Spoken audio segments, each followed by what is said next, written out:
of the Board of Directors, the Board of Trustees, of the Nigerian American Institute for Mental Health, which is my professional colleague, by the way, the fellow of the Nigerian Guild of Executives.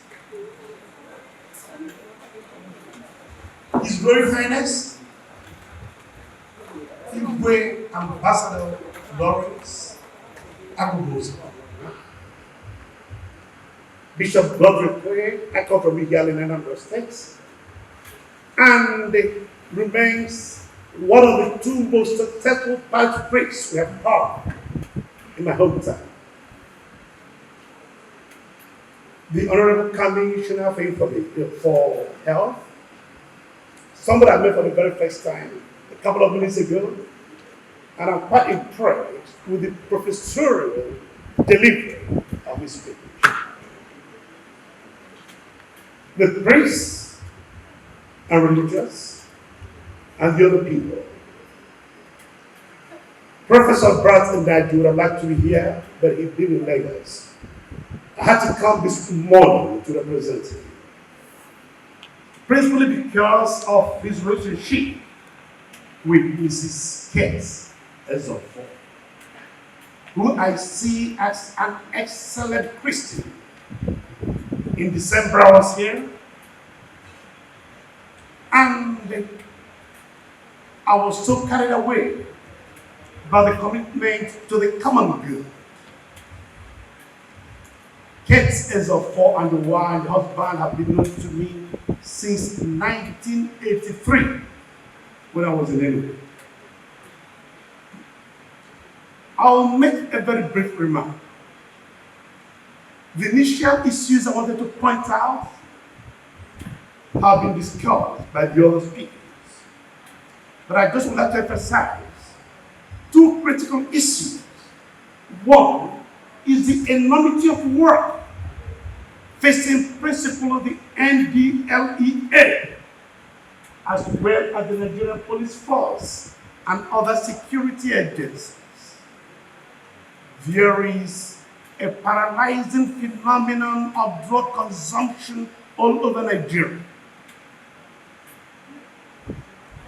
Because of the affordability, the cheapness of these drugs, they have become ubiquitous. You find them in every corner, in every village.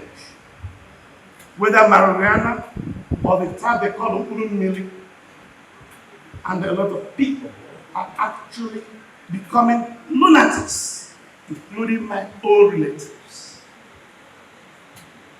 Therefore, there are a lot of mental cases, and the number and rates are growing phenomenally. Was having a big problem with the finger. She didn't know she was diabetic. She went to a prayer house. From there to one of these funny Pentecostal churches, which practice nothing other what is called in theology syncretism. They are actually practicing African traditional religion, but they use some Christian words as a cover to deceive people. You cannot be a Christian and at the same time be a practitioner of African traditional religion. If you do that, that's what's called syncretism. These are two different religious traditions. They cannot cohabitate. They cannot mix. And most pastors in Nigeria are actually practicing syncretism. They are not Christians. So they destroy families, accusing you of witchcraft. If you have a little money in your family, you are accused of taking the law, the destiny of someone who clearly is a drug addict and therefore unlikely to prosper. And we call these people men and women of God. That's not right. So we are promoting superstition that cannot stand. The final remark I want to make is I am surprised that at a ceremony like this, with even a very respected journalist and editor present, I'm not seeing journalists, and other communication practitioners. We need them for public enlightenment. It's not enough that a few specialists speak at a gathering like this and that becomes the end. We need to engage the public. Therefore, mass communication practitioners are a stakeholder in this enterprise of public enlightenment and mass mobilization. Radio and television houses, as well as theater workers. When you watch Nigerian films, you find so much partition being promoted. Look at what doing with the messenger like this. The whole world is talking of artificial intelligence, particularly the fact called generative AI. Since November 2022, it is changed. This is not the way to go. Africa lost the 19th century.